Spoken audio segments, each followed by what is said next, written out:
Creepy Tales by Edgar Allan Poe. The Cask of Amontillado. The 1,000 injuries of Fortunato I had borne as best I could, but when he ventured upon insult, I vowed revenge. You, who so well know the nature of my soul, will not suppose, however, that I gave utterance to a threat. At length I would be revenged. This was a point definitively settled, but the very definitiveness with which it was resolved precluded the idea of risk. I must not only punish, but punish with impunity. A wrong is unredressed when retribution overtakes its redresser. It is equally unredressed when the avenger fails to make himself felt as such to him who has done the wrong. It must be understood that neither by word nor deed had I given Fortunato cause to doubt my good will. I continued, as was my wont, to smile in his face, and he did not perceive that my smile now was at the thought of his immolation. He had a weak point, this Fortunato, although in other regards he was a man to be respected, and even feared. He prided himself on his connoisseurship in wine. Few Italians have the true virtuoso spirit. For the most part their enthusiasm is adopted to suit the time and opportunity, to practise imposture upon the British and Austrian millionaires. In painting and gemmery, Fortunato, like his countrymen, was a quack, but in the matter of old wines he was sincere. In this respect I did not differ from him materially. I was skilful in the Italian vintages myself, and bought largely whenever I could. It was about dusk, one evening during the supreme madness of the carnival season, that I encountered my friend. He accosted me with excessive warmth, for he had been drinking much. The man wore motley. He had on a tight-fitting party-striped dress, and his head was surmounted by the conical cap and bells. I was so pleased to see him, that I thought I should never have done wringing his hand. I said to him, "My dear Fortunato, you are luckily met. How remarkably well you are looking to-day! But I have received a pipe of what passes for Amontillado, and I have my doubts." "How!" said he, "Amontillado! A pipe! Impossible! And in the middle of the carnival?" "I have my doubts," I replied, "and I was silly enough to pay the full Amontillado price without consulting you in the matter. You were not to be found, and I was fearful of losing a bargain." "Amontillado?" "I have my doubts." "Amontillado?" "And I must satisfy them." "Amontillado!" "As you are engaged, I am on my way to Lucchese. If any one has a critical turn, it is he. He will tell me." "Lucchese cannot tell Amontillado from sherry." "And yet some fools will have it that his taste is a match for your own." "Come, let us go." "Whither?" "To your vaults." "My friend, no, I will not impose upon your good nature. I perceive you have an engagement. Lucchese—" "I have no engagement. Come." "My friend, no. It is not the engagement, but the severe cold with which I perceive you are afflicted. The vaults are insufferably damp; they are encrusted with nitre." "Let us go, nevertheless. The cold is nothing. Amontillado! You have been imposed upon. And as for Lucchese, he cannot distinguish sherry from Amontillado." Thus speaking, Fortunato possessed himself of my arm. Putting on a mask of black silk, and drawing a roquelaire closely about my person, I suffered him to hurry me to my palazzo. There were no attendants at home. They had absconded to make merry in honour of the time.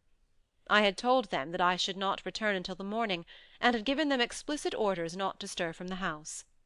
These orders were sufficient, I well knew, to ensure their immediate disappearance, one and all, as soon as my back was turned. I took from their sconces 2 flambeaux, and giving one to Fortunato, bowed him through several suites of rooms to the archway that led into the vaults. I passed down a long and winding staircase, requesting him to be cautious as he followed. We came at length to the foot of the descent, and stood together on the damp ground of the catacombs of the Montresor. The gait of my friend was unsteady, and the bells upon his cap jingled as he strode. "The pipe," he said. "It is farther on," said I. "But observe the white web work which gleams from these cavern walls."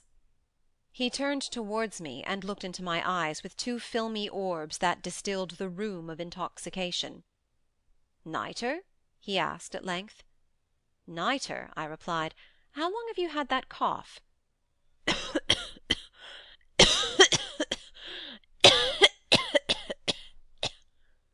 My poor friend found it impossible to reply for many minutes. "It is nothing," he said at last. "Come," I said with decision, "we will go back. Your health is precious. You are rich, respected, admired, beloved. You are happy, as I once was. You are a man to be missed. For me it is no matter. We will go back. You will be ill, and I cannot be responsible. Besides, there is Luchesi." "Enough," he said. "The cough is a mere nothing. It will not kill me. I shall not die of a cough." "True, true," I replied, "and indeed I had no intention of alarming you unnecessarily; but you should use all proper caution. A draught of this Medoc will defend us from the damps." Here I knocked off the neck of a bottle which I drew from a long row of its fellows that lay upon the mould. "Drink," I said, presenting him the wine. He raised it to his lips with a leer. He paused and nodded to me familiarly, while his bells jingled. "I drink," he said, "to the buried that repose around us." "And I, to your long life." He again took my arm, and we proceeded. "These vaults," he said, "are extensive." "The Montresors," I replied, "were a great and numerous family." "I forget your arms." "A huge human foot d'or, in a field azure. The foot crushes a serpent rampant whose fangs are embedded in the heel." "And the motto?" "Nemo me impune lacessit." "Good," he said. The wine sparkled in his eyes, and the bells jingled. My own fancy grew warm with the Medoc. We had passed through walls of piled bones, with casks and puncheons intermingling, into the inmost recesses of the catacombs. I paused again, and this time I made bold to seize Fortunato by an arm above the elbow. "The nitre," I said. "See, it increases. It hangs like moss upon the vaults. We are below the river's bed. The drops of moisture trickle among the bones. Come, we will go back ere it is too late. Your cough—" "It is nothing," he said. "Let us go on. But first another draught of the Medoc." I broke, and reached him a flagon of De Grâve.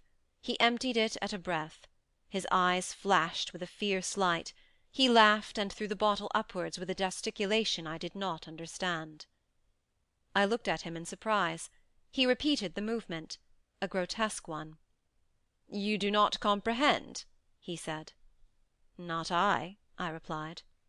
"Then you are not of the Brotherhood." "How?" "You are not of the Masons?" "Yes, yes," I said. "Yes, yes." "You?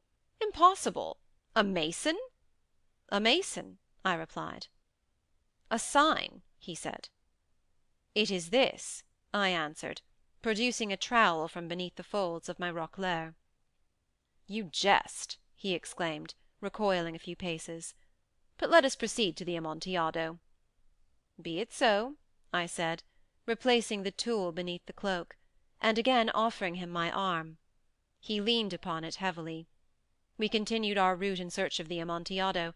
We passed through a range of low arches, descended, passed on, and descending again, arrived at a deep crypt, in which the foulness of the air caused our flambeaux rather to glow than flame.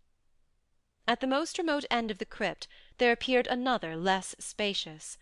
Its walls had been lined with human remains, piled to the vault overhead, in the fashion of the great catacombs of Paris.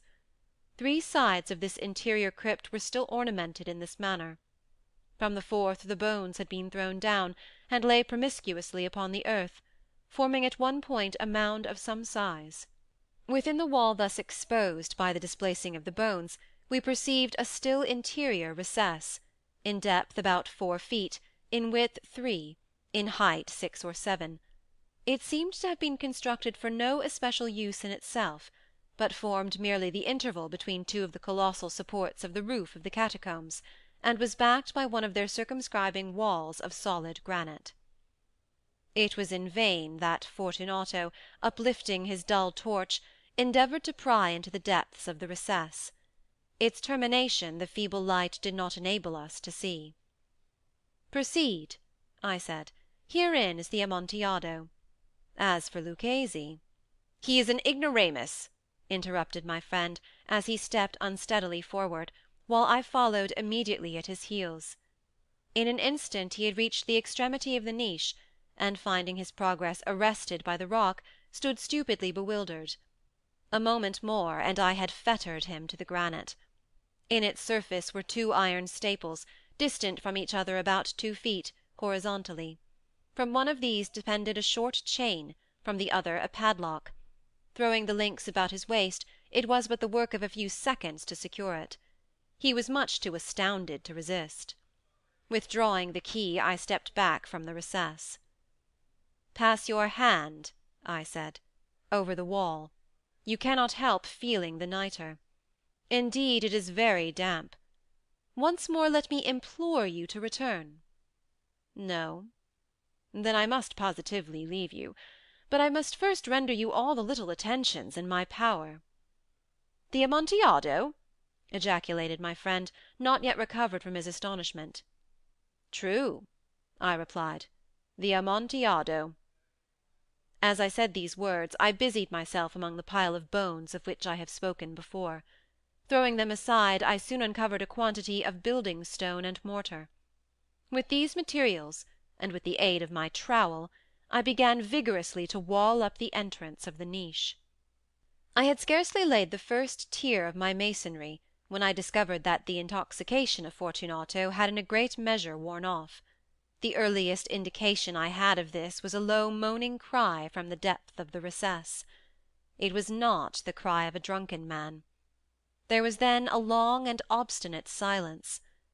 I laid the second tier, and the third, and the fourth, and then I heard the furious vibrations of the chain.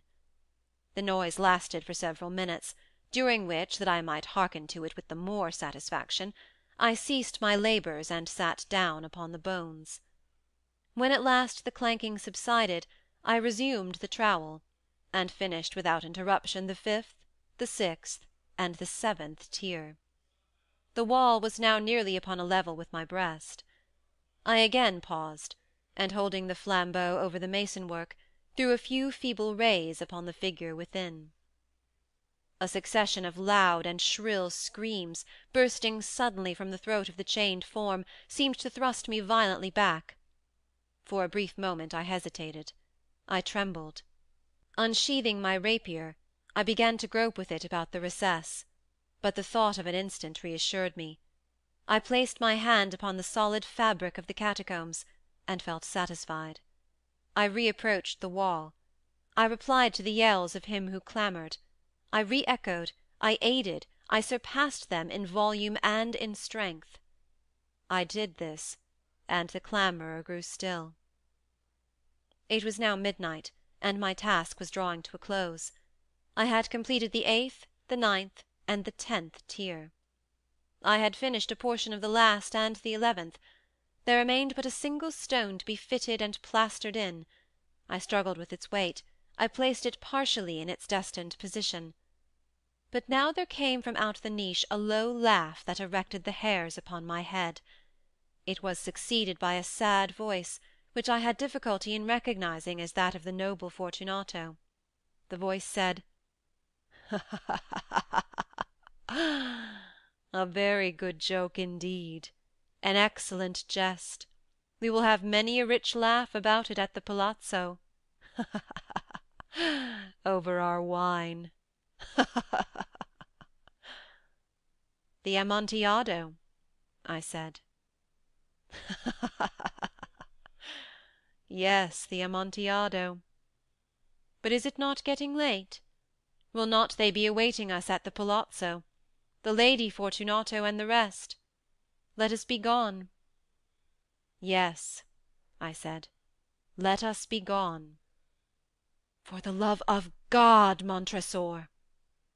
"Yes," I said, "for the love of God." But to these words I hearkened in vain for a reply. I grew impatient. I called aloud, "Fortunato!" No answer. I called again, "Fortunato!" No answer still. I thrust a torch through the remaining aperture and let it fall within. There came forth in return only a jingling of the bells. My heart grew sick, on account of the dampness of the catacombs. I hastened to make an end of my labour. I forced the last stone into its position. I plastered it up. Against the new masonry I re erected the old rampart of bones. For the half of a century no mortal has disturbed them. In pace requiescat. End of the Cask of Amontillado.